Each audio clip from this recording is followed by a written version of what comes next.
With that, I'll entertain a motion to dispense with the reading and approve the minutes from September 23rd, 2025. I'll make that motion. Motion by Commissioner Tebby, I'll second. second by Commissioner Downing. Any discussion?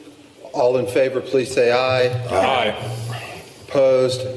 Motion carries. Looking at public comments, we have two comments, or two people that wish to address the commission. The first person lives at 1512 Kavanaugh Street. Abdul, would you please come to the podium? I'd just like to remind you that you have 3 minutes to address the commission. Please state your address and your full name, please. Okay, hello. My name is Abdul Hasib. I live at 1512 Cavanaugh Street, Covington. May I start? Okay. Yes. My name is Abdul Hasib. I'm a student at Holmes High School here in Covington. I'm here to ask for your guidance, awareness, and support on something I've been working on as a student who deeply care about our schools, community, and nation. The idea I'm developing is a proposal that would allow students aged 16 and 17-year-olds to vote in school board elections only. It's not about politics or student representatives. It's about giving students a small, meaningful voice in choosing people who make decisions that directly affect their education, their safety, and their future. I fully understand this council doesn't have the power to change or state laws, and that's not why I'm here today. In Kentucky, over 1.4 million eligible voters didn't vote last year. That shows us something important. People aren't growing up with the habit of civic participation. I believe one way to change that is by starting earlier, in a place where students are most connected, our schools.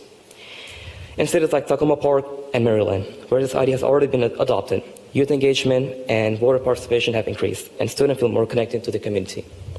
I'm not only asking for your action tonight, only for your guidance, your thoughts, and hopefully your encouragement as I continue to speak with the state legislators and education leaders about it. Covington has always been a community that values young people's voices, and I'd be proud of our city help lead this conversation of Kentucky. Thank you for your time and for everything you do for our city and students. Okay. Thank you. Stand by. Commissioner Downing. I think Commissioner Tebby wanted to ask. Yeah, Commissioner Downing. Abdul, do you have... Excuse me, Commissioner Tebby. Abdul, do you have a printout of what you read to us? Yes, sir. Could you leave that with the city manager so we could review that as well? Absolutely.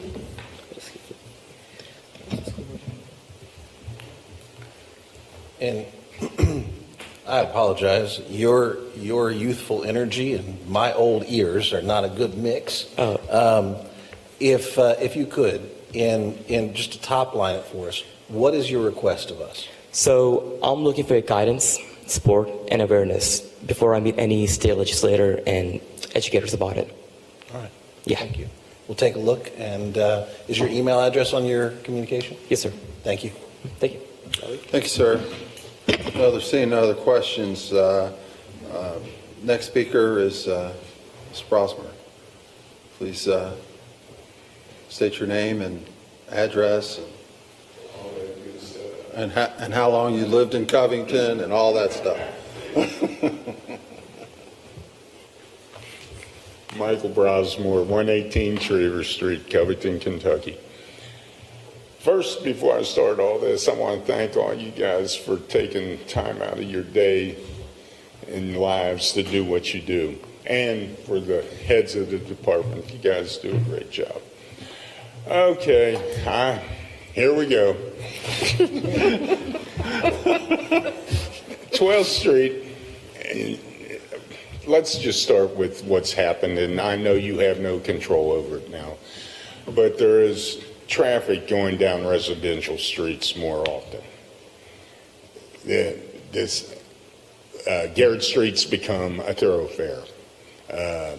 Wheeler is being used a lot. I'd like to thank the police department. I had made a statement on Facebook on Link, Kentucky, or whatever it is, and they set a cruiser down at the bottom of the 12th Street to keep the roll-throughs from stop that. We're having a lot of problems already. I don't know. There's plans on 12th Street being two ways, and you're going to tear down the 4th Street Bridge. Oh my goodness, what's all that traffic going to do? It's going to come through our neighborhood. Eastern Avenue, I've seen, I take off and just sit. Eastern Avenue is starting to get traffic coming down from James to circumvent Scott, Madison, and Greenup. They can either go across to 21st Street and down, or they can follow Eastern on down to 15th and follow Garrett. It's happening. Please, before they try to keep them to wait till after the bridge is completed before they make the change. It's just insane not to. That's all I come to say, and thank you guys for what you do. I really do. Thank you. Thank you, sir. Appreciate it. You guys have a great week. Maybe go eat beans and cornbread. All right. Thanks, Mike.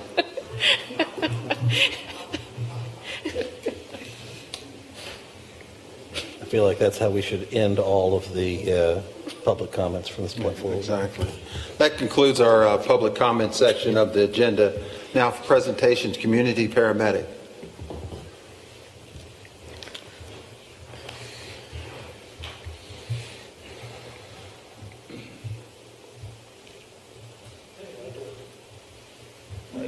Good evening, Commissioners, Mayor.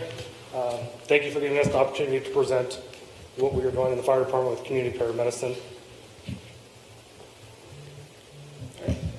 So exactly what is community paramedicine? It's really just a bridge between, patients and the unmet healthcare needs throughout the city and our citizens. It achieves this by bringing medical services directly to the patient, particularly those underserved and vulnerable communities. Really what we're doing is taking paramedics out into the city to our residents and seeing what their healthcare needs are that are not being met. Kind of the goals, improve chronic healthcare or health literacy. It's just educating them on what their medical problems are. A lot of people don't understand, I have diabetes or CHF or congestive heart failure, what I need to do and not do. So we go out there and try and educate them. Reduce ED utilization, and most importantly for us, reduce unnecessary 911 calls.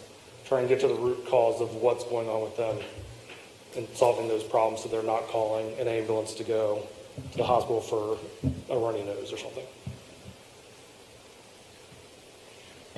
So how did we get here? So in March of 2024, we were approached by St. Elizabeth physicians to participate in a grant that they got from the Copic Medical Foundation based out of Denver to start a pilot program for community paramedicine.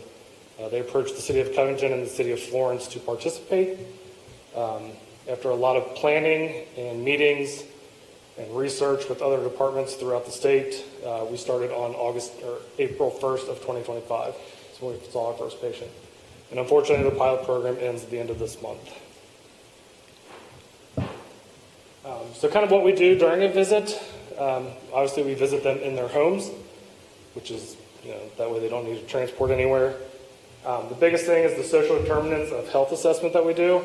It's like I said before, is getting to that root cause of why they're calling 911. Is it a transportation issue that they can't get to their doctor, so they call 911 to go to the ER? Is it they can't get their medications? Is it they can't afford their medications?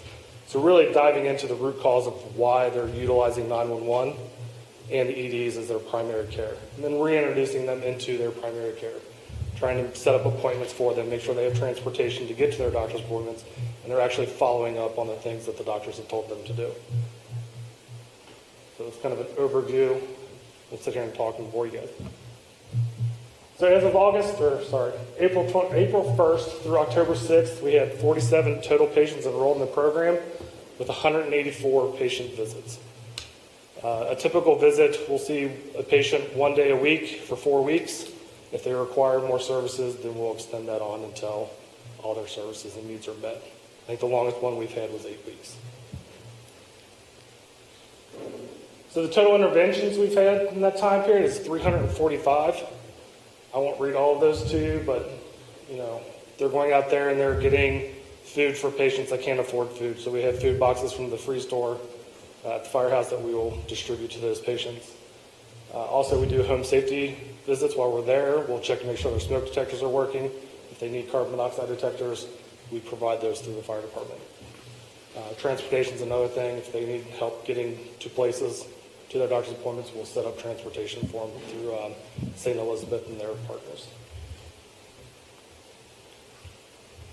So some success stories that we've had.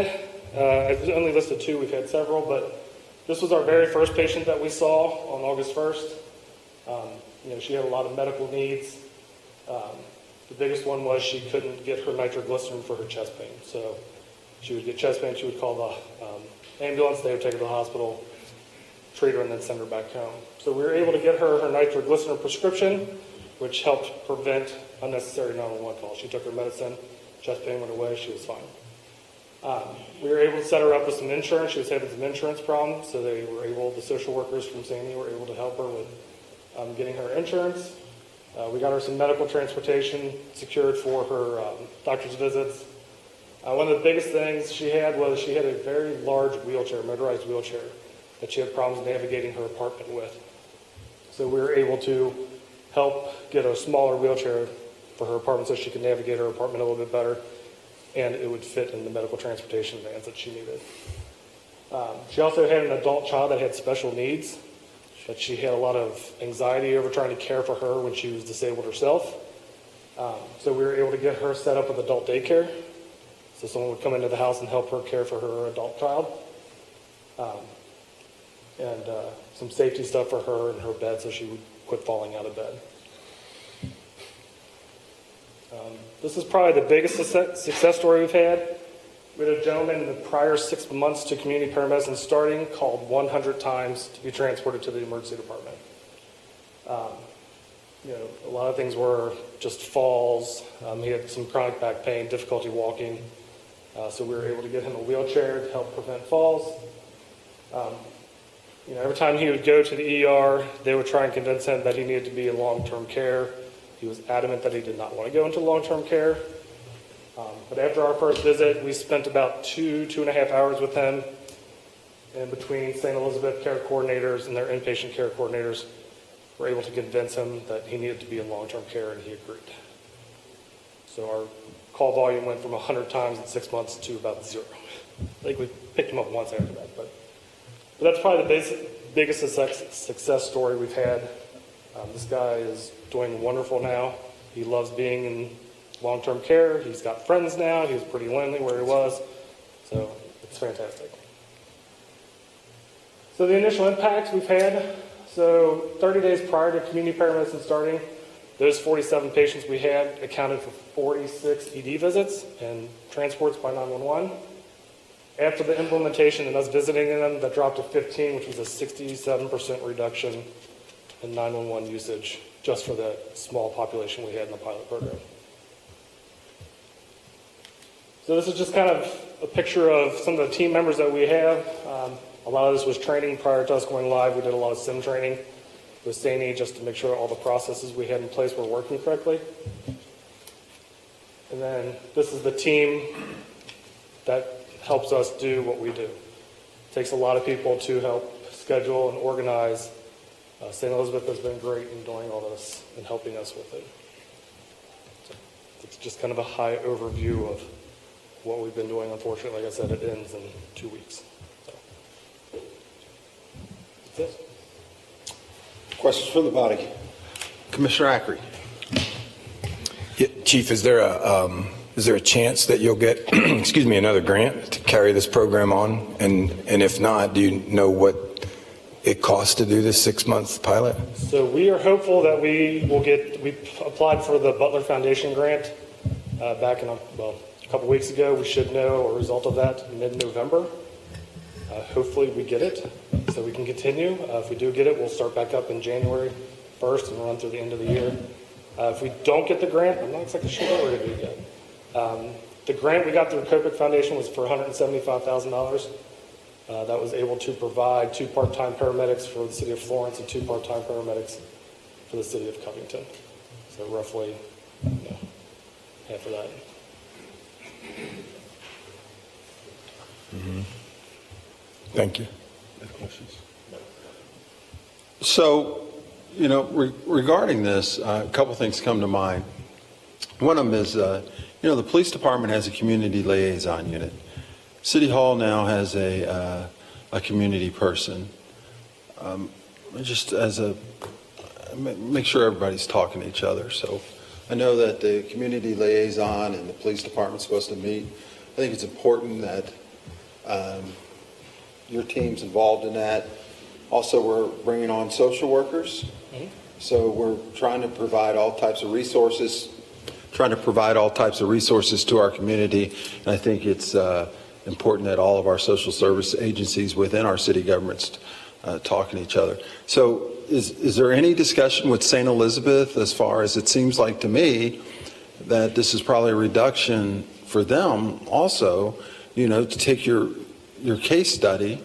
So they're not going to the ER now. ER, everyone knows, is quite expensive. So are they in this conversation? So they're going to partner with us as far as providing social workers and care coordinators and helping a little bit on the back end of referrals. But as far as financially, they're not providing any financial after August or October 31st. Okay. And going back to your case study, when we're visiting this gentleman, does he have insurance? And are we billing the insurance company? Or? He does have insurance. There is no avenue for us to bill currently. There is a push nationwide for private insurance companies to start paying for community paramedicine visits. But as of right now, there's no avenue for that, unfortunately. We're hopeful that will change here in the near future. But Okay. Would it be safe to say if it was a nurse and they were working under a physician and they're at the house, then they would be billed? Is it because there's paramedics and not a nurse? So home health and community paramedicine are kind of similar. Yeah. Home health, they can bill for. Right. But the difference there is the patient is bound to their home, whereas in community paramedicine, they're not necessarily bound to their home. They're free to go and do. Gotcha. And there's a little less treatment with community paramedicine than there is home health. So that's kind of the push, is it's kind of offering the same services, so we should be able to bill for it. But we're just not there yet. Yeah. Yeah, it seems like, and this is, and we'll end it here, but there probably needs to be discussion also internally with our legislative side of it that covers Medicaid, because if we pick them up and take them to the hospital, we can bill them. Exactly. Mm-hmm. But if we're solving the problem, we can't. That don't make no sense. Vice Mayor. Just really briefly, one, I want to say thank you. There's clearly a very clear gap in our health care coverage and how we're treating different patients with different needs. And these are the sort of innovative approaches that I think that our community and our country needs. So anything that you all see, I hope you feel very comfortable sharing with us so we can also share with legislators, because this is kind of a step towards bridging that gap. So I just wanted to say thank you very much. I appreciate it. Thank you. Yeah. Any other questions? Seeing none. Thanks, Chief Rucker. right. Appreciate it. Thank you. Next up under presentations, Covington Motor Vehicle Parking Authority, an update. Mr. Snyder. Thank you. Good evening, Mayor and Commissioners. Just a second wait to get my PowerPoint voicing ready. Okay. Thank you for the time this evening to give you a little bit of an update of what we've been doing with the Parking Authority over the last several months. I'll start with the least interesting thing first, but to us it's one of the most important things is maintenance. So we've inherited all these garages. River Center in particular is in need of a lot of deferred maintenance. We have a whole bunch of things going on. The biggest priority was the elevators. So we own 4 elevators that service the garage up to the lobby areas underneath the office towers. Those were in a pretty bad state of repair. We did an RFP. We got those elevators modernized and replaced, which took a lot of time. It was right at the end of COVID. We had supply chain issues, et cetera, et cetera. But those are done and working much better than they were before.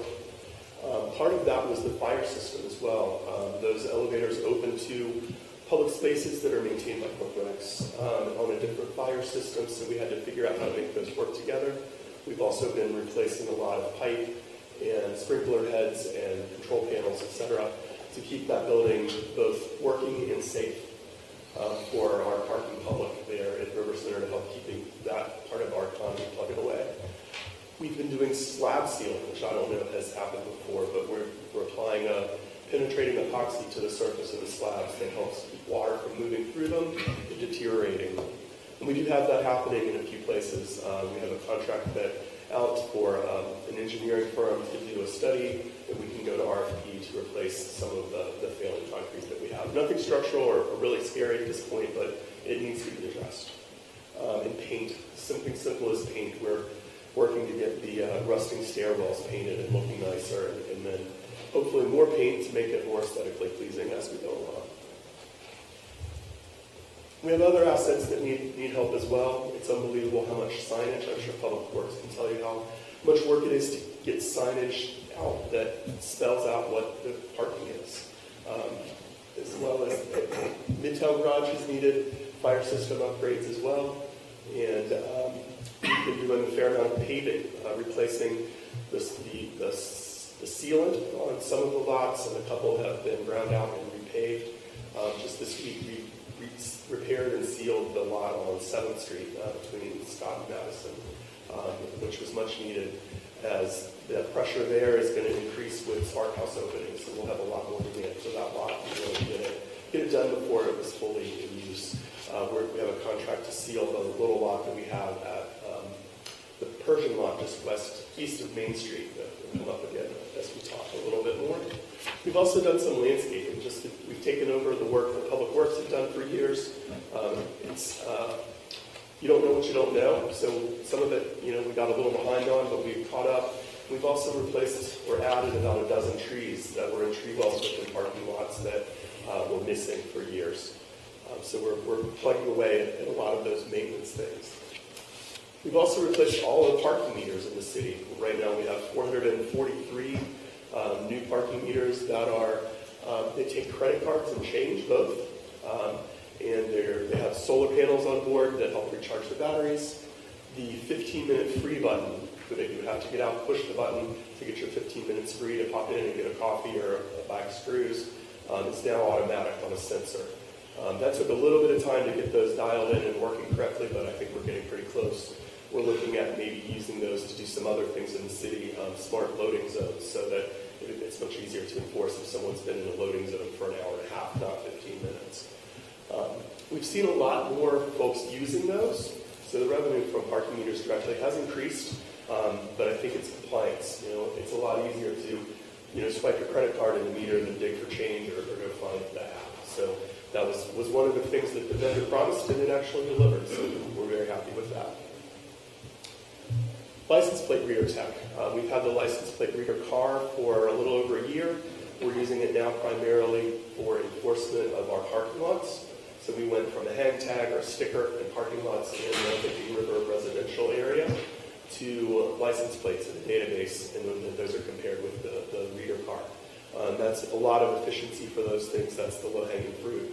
We're working to get them to do the overtime for loading zones and those sorts of things. So still some more work for that technology to do for us. The end of last fiscal year, beginning of this, we entered into the licensing agreement with the city. There's 3 components to that. So we are now remitting funds that's generated from parking, not just to cover our costs and make improvements, but also back to the general fund. One component is $700,000 a year, broken into $170,000 increments every quarter. And we just made that first payment at the beginning of October. So we have 3 more of those to go. Also, 30% of the air rights from Hotel Covington, River Center in the Embassy Hotel, which works out to about $900,000 based on our anticipated budget. And then 15% of our adjusted gross income, and that adjustment is basically taking those other 2 things out and a few other expenses that relate to creating more parking in the city and the signage, etc. So that's 1.2 million and change revenue generated from parking that will go to the general fund this fiscal year. And then I should note also that the Parking Authority at the end of last fiscal year, beginning of this, paid off our debts to the city. The city owed, and then we assumed them with those assets, about $2.2 million, mostly for the John R. Green garage, built under that apartment building in Main Trust Village, but also there were a few $100,000 still on the Midtown garage that was still owed. The tire tags, this was in the media a little while ago. So it was about the mobilization of cars when they have more than 2, 3 parking tickets in the parking guides. They call those scoff laws. So there's got to be something. It doesn't do them any good to just put another ticket on the front of the car. They'll just pile them up. So at some point you have to do something more. That had always been towing, which is really punitive for the person getting towed. You come out and you think your car has been stolen, not just towed away. Eventually you figure it out, and you figure out where the impound lot is. That's become more difficult. The towing yards in Covington wouldn't work for us on the weekends, so we needed to find another solution. If we went with the others that we could use, they'd end up at the airport or in Ohio someplace, which wasn't real fair. The other alternative is what we see there is a boot. Those weigh about 40 pounds. They're really hard to put on, they're hard to take off, and staff has to go out and physically take them off when the person pays their fines. A new solution that our parking staff at ABM found was this product called a tire tag. It's essentially kind of a more robust bike lock, and there's a sticker that comes from the company, and we've since added this sticker from the Parking Authority. There's a QR code on the sticker from the company. You go online, you pay your fee, and then you're sent a code that unlocks that lock, and you can be on your way. We do ask them that that lock gets returned to a drop box at the town garage, and it's all spelled out. So it's been a good thing for us to do. It's, we don't have to carry around those really heavy boots that take a lot of time and are less convenient for the person in the end. This has been a pretty elegant solution, but someone thought it was a scam, and it got investigated by a news channel, and I think we did a pretty good job very quickly of turning that around and turning it into a positive story for the Parking Authority, for the city. We're looking at doing a parking study to help us guide where we need more parking. I think we've gotten to a point where we agree with a lot of the things that are coming and opening, that we're going to soon outstrip our parking supply. We want to not let that be a factor. We want to have enough parking to not inhibit growth, redevelopment in the city. So that's one of my primary missions, is to make sure that we stay ahead of that. But you don't want to get too far ahead, because then you're building parking that's not being used. So we're looking into the parking study to help us do that, and I'm working on the RFP for that now. My board asked me to look into hiring an additional staff member that could do a lot of the day-to-day stuff and really start learning the ropes. I don't plan to be in this position forever, and it will help us add some continuity and spread the workload out for me a little bit. So I think that would be a great thing. We've partnered with, kind of in our independence mode, we've partnered with Northern Kentucky Area Development District to do a lot of those kinds of services for some municipalities. So we're leaning on them to do a number of things, and this is one of those. Main Trust Village. So over the last year, we've done a lot of public outreach. We've asked a lot of questions, engaged with a lot of the citizens and business owners and patrons as well. Kind of come to the conclusion there are some problems with parking in Main Street. We would help solve them. We want to do more outreach. We have some planned for November 10th and January 12th. We'll host those again at the Center for Great Neighborhoods. We tried a few places in the village, and nothing was a great fit for the kind of meeting that we wanted to have. So Center for Great Neighborhoods has a really nice space to do that. We've done in-house parking studies for about a year and a half, looking at how many cars are parked where. It's been done in-house by an ABM staff member that lives in the village. It's not terribly inconvenient for him to go do count cars at 4 in the morning on a Wednesday, so we get really only the residents that are parked there then. We make sure to then also do 4 o'clock on a Saturday, 8 o'clock on a Friday night to see what the load is from the folks that are coming in to work and or play in our entertainment district there. We really have 3 facets or tools that we can use in helping manage parking in the village, or any place else for that matter. But one thing that's village specific is hospitality parking. We're looking at using the assets that we have, the John R. Green Garage, the Pershing lot between Pershing and 7th, just east of Main. And we're looking at leasing a lot as well, where we can do a program with business owners to have their staff park a little bit further away, off street, not in front of someone's house, not in front of someone's business, to make room for the residents parking and the patrons. So the facets for them, we've had a resident ask us to go through the process of residential parking as laid out in the city ordinance. So we're working through that with her. So we'll see how that progresses. So I may be coming back to you to ask for approval for that at some point in time. And then parking meters. There is a handful of block faces in the village that are within the metered zone that was approved by the commission 2 or 3 years ago, I think. So we're looking at how to implement that in the village to kind of make all of those three things work. It comes down to a lot of timing, a lot of outreach, and trying to make it better. And that's the whole point. We're trying to use through parking to make that pain point into something that really helps make the city better. If you have any questions for me, I'm happy to entertain them. And as always, you're more than welcome to reach out to me, email or phone. Any questions for Kyle? Vice Mayor? Just one quick comment. I'm aware that the job that you're doing is not a popular one, so thank you for doing it.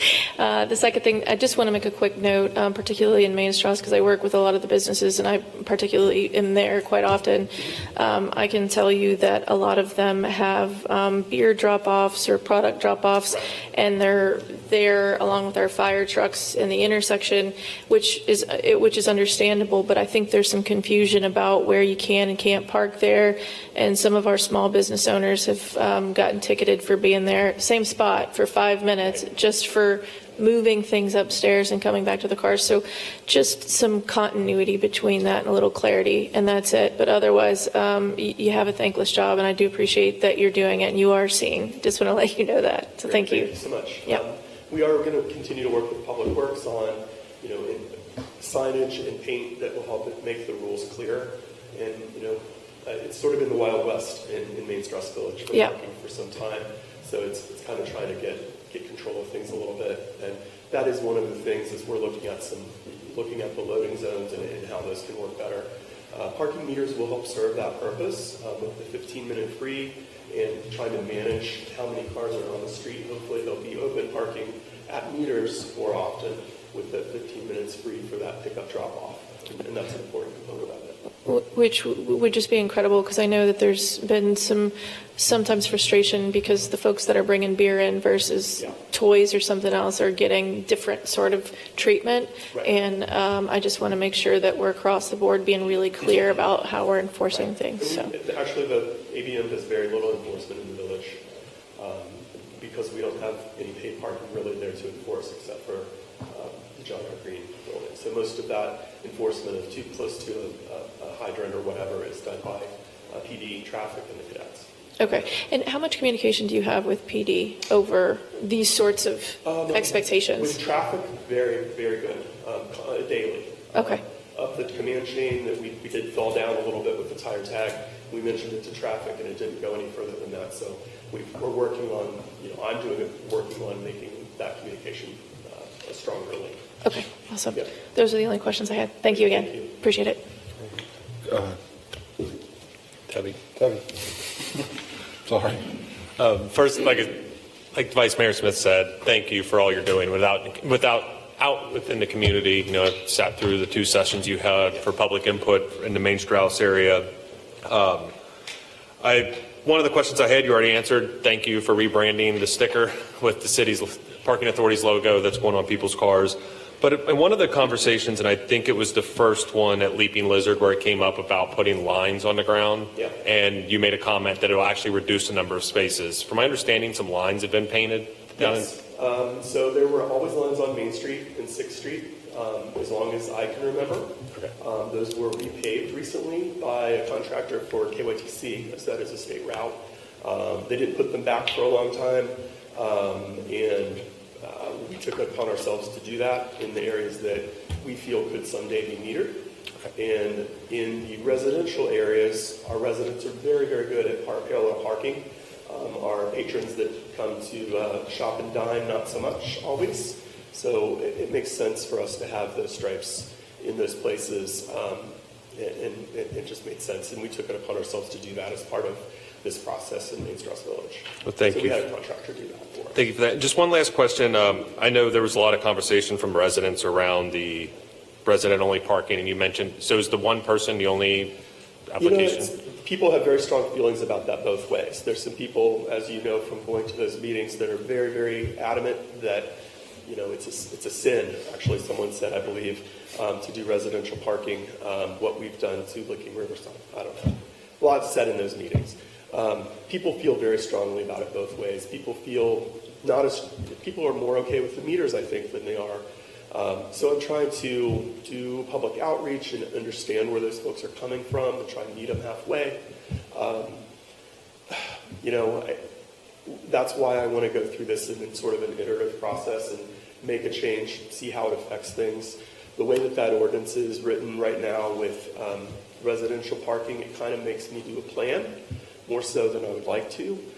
So I'm kind of working through how to best navigate that.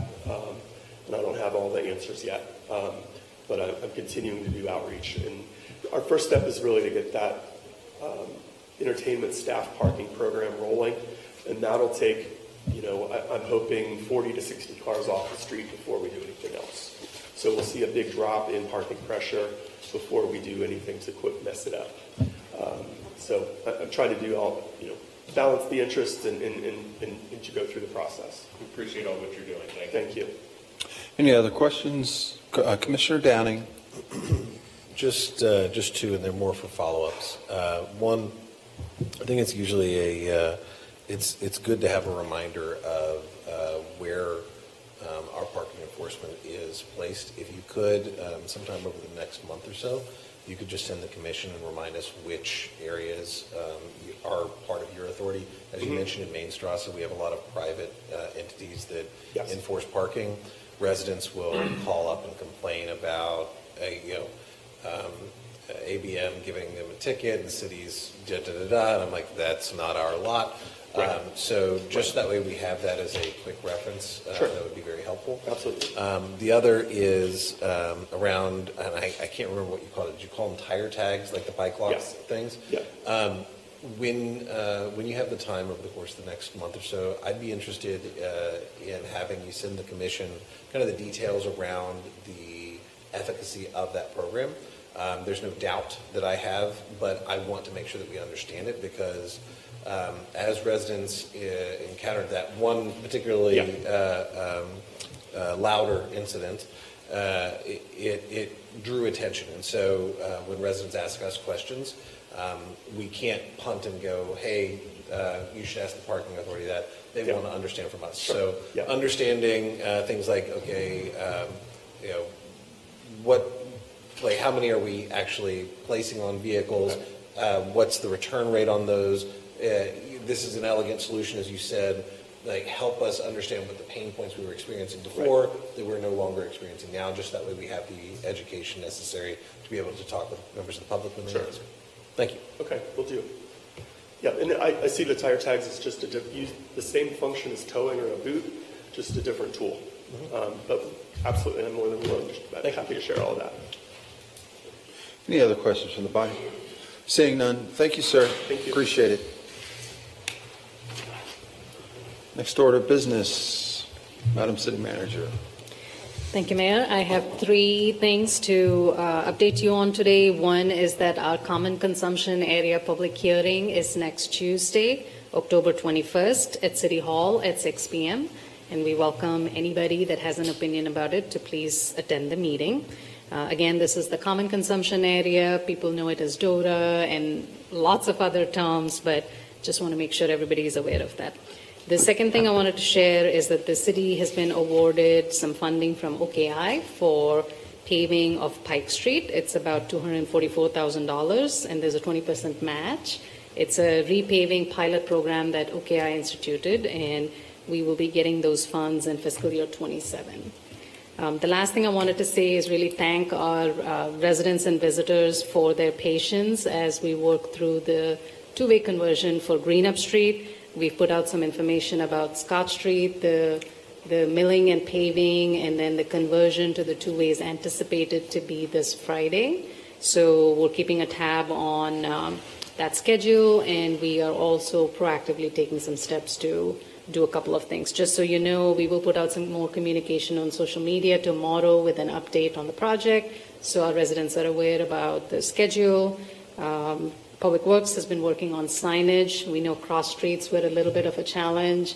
If people came in at a cross street, they didn't know it had converted to a two-way, so there will be signs in those cross streets. Cars facing one direction also threw people off, so we're working on that. And then obviously our police department will have a good presence when the switch happens, at least for a couple of days. So we're working through all of these, and just wanted to make everybody aware. Thank you. Any questions for the manager? Seeing none, let's roll. Clerk, please report. In order authorizing the mayor to sign an interlocal agreement creating a multi-jurisdictional law enforcement navigator program using opioid abatement funds. In order approving the hire of Robert Cameron as part-time cadet in the Police Resources Department effective October 20th, 2025.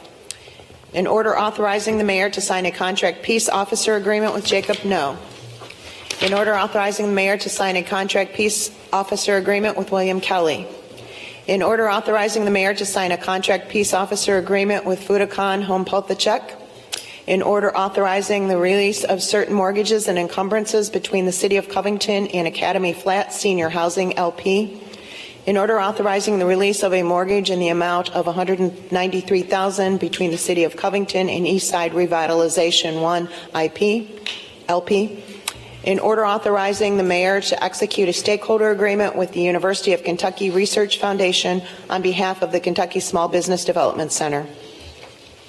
I'll entertain a motion to accept the consent agenda as read. Motion. Motion by Commissioner Downing, second by Commissioner Ackrey. Any discussion? Seeing none, all in favor, please say aye. Aye.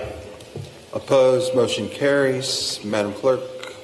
In order authorizing the mayor to execute a third amendment to the disposition and development agreement with CCR MN Investment Partners, LLC. Entertain a motion to accept the order. Motion. Motion by Commissioner Ackrey, second Commissioner Downing. Any discussion? Seeing none, all in favor, please say aye. Aye. Motion carries. Will the clerk please report the first reading of the ordinance?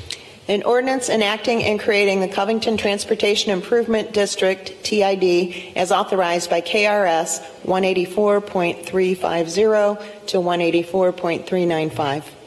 This ordinance is considered to have its first reading. I encourage the public to look at the ordinance as it's related to the TID, and if you have any comments or questions or concerns, please reach out to the members. With that, Commissioner discussion. Seeing none, Commissioner comments. Commissioner Tebby. I'll be real brief on this. The residents that expressed anger and frustration regarding the communication of the Greenup conversion, just want to make sure they're aware that we hear them loud and clear. I do commend the city and the police department for being reactive and getting an officer out there. Read into a resident from 16th and Greenup yesterday, and he said the officer had his lights on pretty much all day Thursday, just informing people of how to navigate the new configuration. I have driven it Thursday, both directions, Friday, Saturday, every single day since the conversion. Thursday was chaos. Friday, Saturday, it is feels normal. I can clearly see where cars are driving slower. And I'm just glad we're being a little more proactive with the Scott Street conversion, and I'll be glad to get this behind us. Any other commissioner comments? Seeing no other commissioner comments, under mayor's comments, I want to echo Commissioner Tebby. I've probably driven up and down that road at least 50 times, just back and forth and seeing the struggle. I want to commend our team for working hard and trying to respond to the public. We're going to be okay. All right, so we're going to do it on Scott Street. We'll be all right. We'll get through it. We've got a smart staff. We'll learn from it. Okay.